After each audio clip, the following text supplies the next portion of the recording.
Variation in the value of acceleration due to gravity, effect of latitude और axial rotation of the earth. तो जैसा कि इसके पहले हम लोगों ने variation in the value of acceleration due to gravity का 3 पार्ट्स स्टडी कर चुके हैं। Effect of altitude, effect of depth और ग्राफिकल रिप्रेजेंटेशन, इन 3 पार्ट को हमने स्टडी कर लिया है। आज हम स्टडी करने वाले हैं इफेक्ट ऑफ लैटिट्यूड का, यानी अर्थ सरफेस के डिफरेंट पोजीशंस पर, अर्थ जो हमारे पास डिफरेंट पोजीशंस है या कह सकते हैं due to axial rotation of the earth. इसके लिए एक्सप्रेशन फाइंड आउट करने वाले हैं कि एक्सलेशन ड्यू टू ग्रेविटी जो जी होती है इसमें क्या इफेक्ट पड़ता है, क्या वेरिएशंस होते हैं, उसी वेरिएशंस को हम फाइंड आउट करने वाले हैं। उसके लिए एक्सप्रेशन फाइंड आउट करने वाले हैं।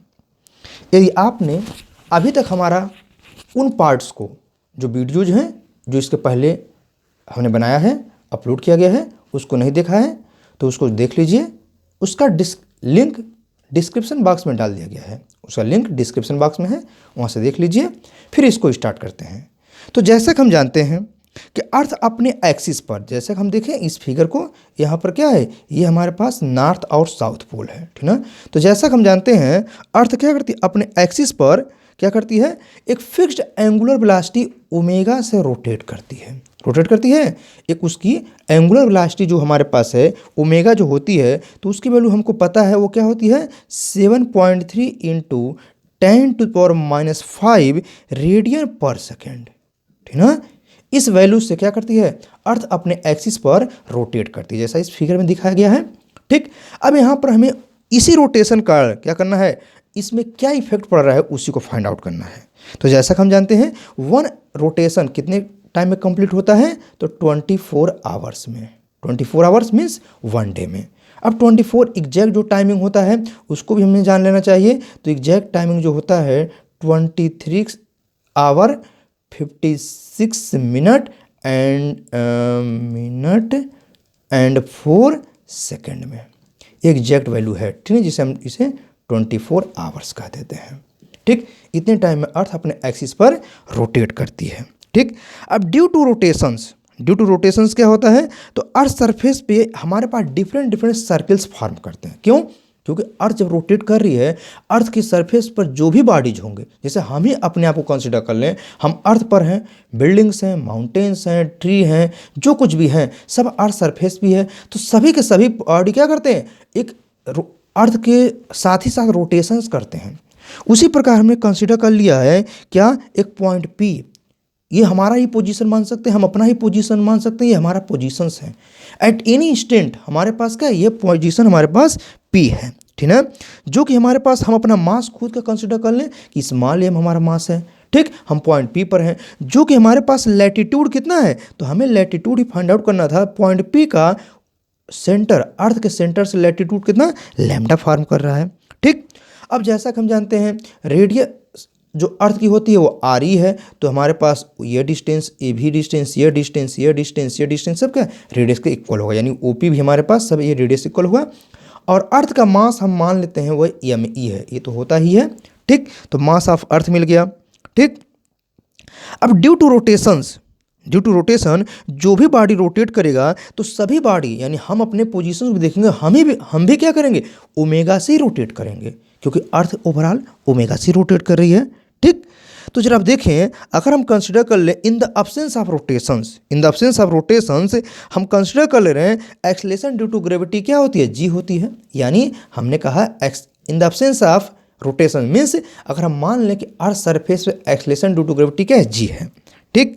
तो अगर जी है तो हमें यहाँ पर क्या मिलेगा, जो ग्रेविटेशनल फोर्स होता है वो ऑलवेज टुवर्ड्स सेंटर होता है। क्या होता है, ऑलवेज टुवर्ड्स सेंटर होता है। तो हमें यहाँ पर जो सेंट्रीपेटल फोर्स मिल जाए, सॉरी ग्रेविटेशनल फोर्स मिल जाएगा, वो क्या मिल जाएगा, तो वो मिल जाएगा F is equal to mg मिलेगा।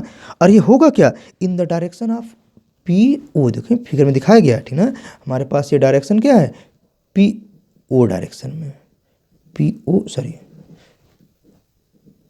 PO डायरेक्शन में है, ठीक है, PO डायरेक्शन में मूव कर रहा है। ठीक, अब जैसा कि हम जानते हैं अर्थ जब रोटेट कर रही है तो क्या हो जाती है, ये नॉन इनर्शियल फ्रेम है। अगर नॉन इनर्शियल फ्रेम है तो आउटवर्ड डायरेक्शन में एक सेंट्रीफ्यूगल फोर्स वर्क करेगा। तो सेंट्रीफ्यूगल जो फोर्स है उसे एफसी से डिनोट कर देंगे, तो उसकी value M R omega square मिल जाएगी in terms of angular velocity omega. Angular velocity omega के टर्म में सेंट्रीफ्यूगल फोर्स में क्या मिल जाएगा, एम आर ओमेगा स्क्वायर। ठीक, तो हमारे पास यहाँ पर मिल गया क्या, इसका जिसका मैग्नीट्यूड मिल रहा है सेंट्रीफ्यूगल फोर्स का एम आर ओमेगा स्क्वायर मिल जाएगा। ठीक, लेकिन हमारा जो एक्सिस है वो क्या यह है। अगर ये हमारे पास एंगल लैम्डा यहाँ है तो ये भी एंगल क्या फॉर्म करेगा, लैम्डा ही फॉर्म करेगा। अब एंगल लैम्डा फॉर्म कर रहा है तो हमारे पास इस एक्सिस पे हमारे पास जो यहाँ पर मिलेगा, इसको हम इसके रेक्टेंगुलर कंपोनेंट्स फाइंड आउट करेंगे तो हम क्या पाएंगे, इस एक्सिस पे हमें मिल जाएगा क्या, तो हमारे पास जो कंपोनेंट्स ऑफ EFC मिलेगा क्या, तो यहाँ पर मिल जाएगा क्या, कंपोनेंट ऑफ किसका, EFC। Component of EFC is equal to क्या मिल जाएगा, तो हमें मिल जाएगा वह क्या, FC cos लैम्डा। तो क्या मिलेगा, FC cos लैम्डा मिल जाएगा क्या, कंपोनेंट। तो इसको हम क्या लिख सकते हैं, एफ सी की value M R omega square है, तो M R omega square, M R omega square F C मिल गया, और यहाँ मिल जाएगा cos लैम्डा। तो क्या मिल गया, कंपोनेंट ऑफ एफ सी ये किधर मिला है, तो component of X C along O P, O से पी की तरफ। तो हम यहाँ पर लिख सकते हैं क्या, यह ओ पी के डायरेक्शन में है। किधर है, ओपी की डायरेक्शन, यानी एफ जो वर्क कर रहा था वो पी से ओ की तरह था, और हमारे पास एक ग्रेविटेशनल फोर्स था, जबकि ओपी डायरेक्शन में सेंट्रीफ्यूगल फोर्स वर्क कर रही है।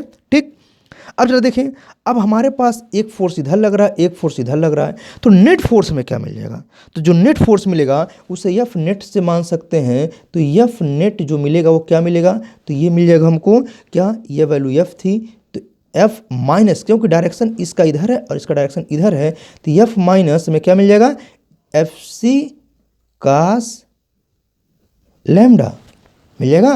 ठीक, अब इसकी वैल्यू जरा देखें, एफ नेट जो है, तो हम इसे चाहें एफ नेट जो है इसकी वैल्यू को हमारे पास ये जो मिल रहा है इसमें जो हमारे पास फोर्स मिलेगा, तो इसको हम चाहें तो एम जी डैश मान सकते हैं। क्यों एम जी डैश, इसलिए क्योंकि हमारे पास एक्सेलेरेशन ड्यू टू ग्रेविटी में चेंजिंग आएगी, क्योंकि यहाँ पर डिफरेंट फोर्सेज वर्क कर रहे हैं। जैसे हमने देखा एक फोर्स इधर है तो एक फोर्स इधर है।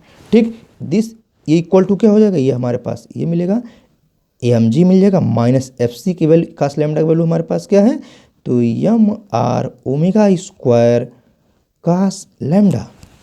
ठीक, क्या देखें, एम कॉमन हो जाएगा, एम से कैंसिल आउट हो जाएगा, आर करके हम लिख सकते हैं क्या, G dash is equal to G minus R omega square cos lambda.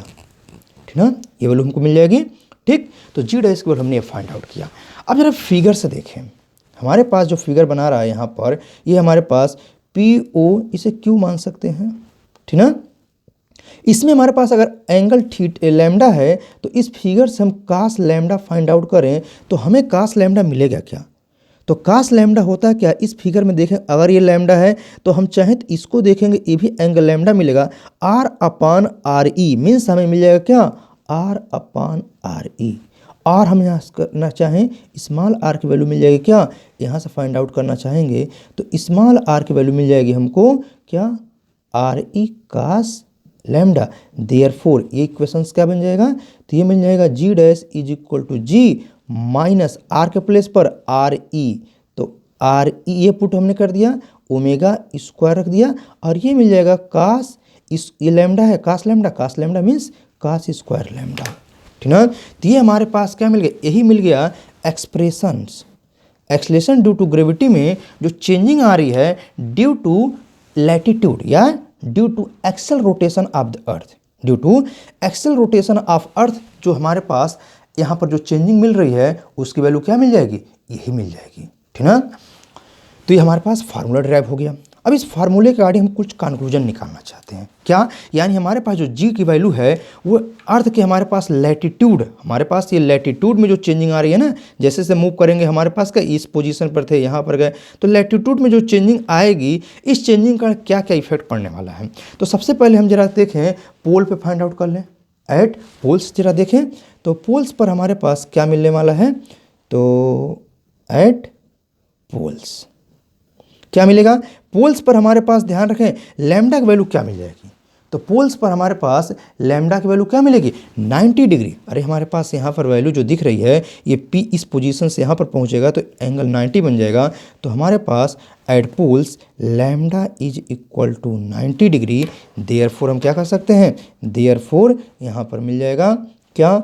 G dash is equal to G minus R E omega square cos square 90, और कास स्क्वायर 90 वैल्यू हो जाएगा तुरंत 0। हमें मिलता है कास 90 की वैल्यू मिल जाती है 0, यानी ये पूरा का पूरा टर्म वेनिश कर जाएगा और हमें मिल जाएगा क्या?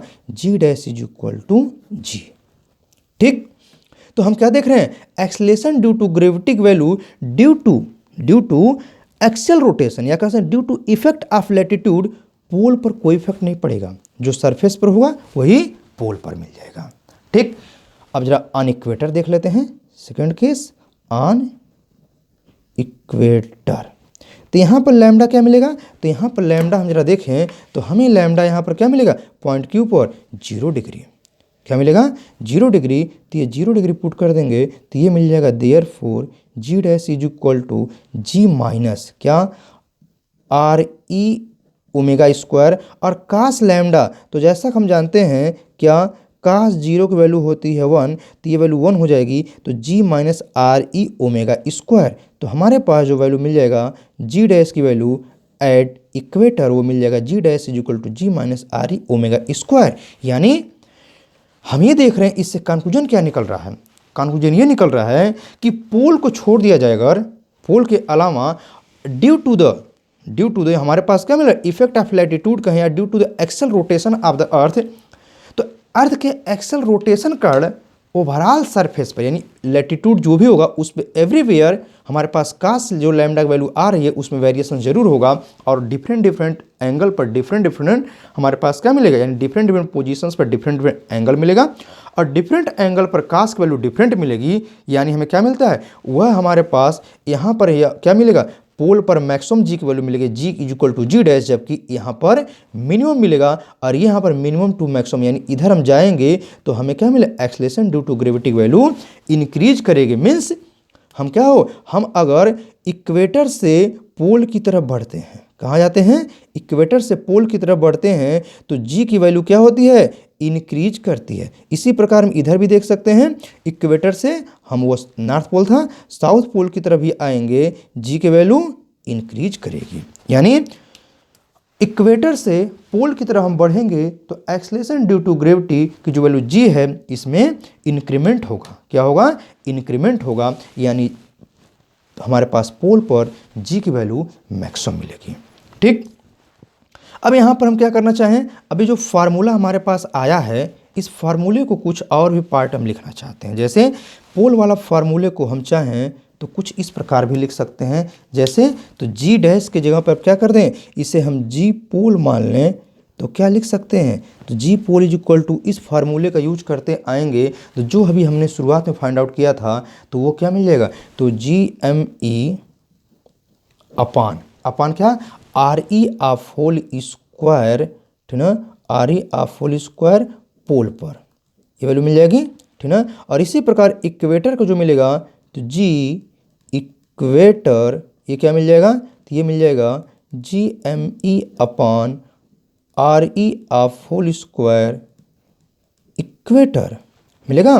तो दो फार्मूले हमारे पास यहाँ पर, चाहें तो हम इसको इस प्रकार भी कर सकते हैं। अब मन में आएगा कि हम इस टर्म में क्यों लिख रहे हैं? हम तो इस टर्म में डिराइव किए फार्मूला। हाँ बिल्कुल, हम अब इस फार्मूले को जैसा कि हमारे पास ये डिराइव होके आया है ये वाला, तो इसको हम चाहें तो इस फॉर्म में भी कन्वर्ट कर सकते थे। जैसे यहाँ पर देखेंगे तो G dash is equal to G की वैल्यू क्या होती है? यही तो होती है, तो GME upon R E of whole square यही तो होती है। तो हमने इसको पुट कर दिया, माइनस यहाँ पर था क्या? आर ई ओमेगा स्क्वायर और क्या है? तो कास स्क्वायर लैम्डा, ठीक ना? तो हमने यहाँ पर इसलिए पुट किया कि हमें अगर न्यूमेरिकल इस फॉर्म में सॉल्व करना पड़ जाए तो हम इस फॉर्म में भी क्या कर सकते हैं? इसको बहुत इजीली फाइंड आउट कर सकते हैं। तो यही क्वेश्चंस हमारे पास ये है। पोल के फॉर्म में ये मिल जाएगा जैसा कि हमने यहाँ देखा है, और इक्वेटर के फॉर्म में ये मिल जाएगा जैसा कि हमने यहाँ देखा है। यानी हमारे पास ये डिफरेंट फार्मूले मिल गए। क्या मिल गए? डिफरेंट फार्मूले मिल गए। यहाँ पर एक्सेलरेशन ड्यू टू ग्रेविटी में जो वैल्यू में चेंजिंग आ रही है, यानी due to the effect of latitude. तो हमने क्या देखा? कंक्लूजन के तौर पे हम कह सकते हैं, अगर कंक्लूजन की बात करें तो कंक्लूजन में हम क्या कह सकते हैं? अर्थ सरफेस से यानी अर्थ के इक्वेटर से हम अगर पोल की तरफ बढ़ेंगे तो acceleration due to gravity value increase करेगी due to the axial rotation of the earth. Thank you.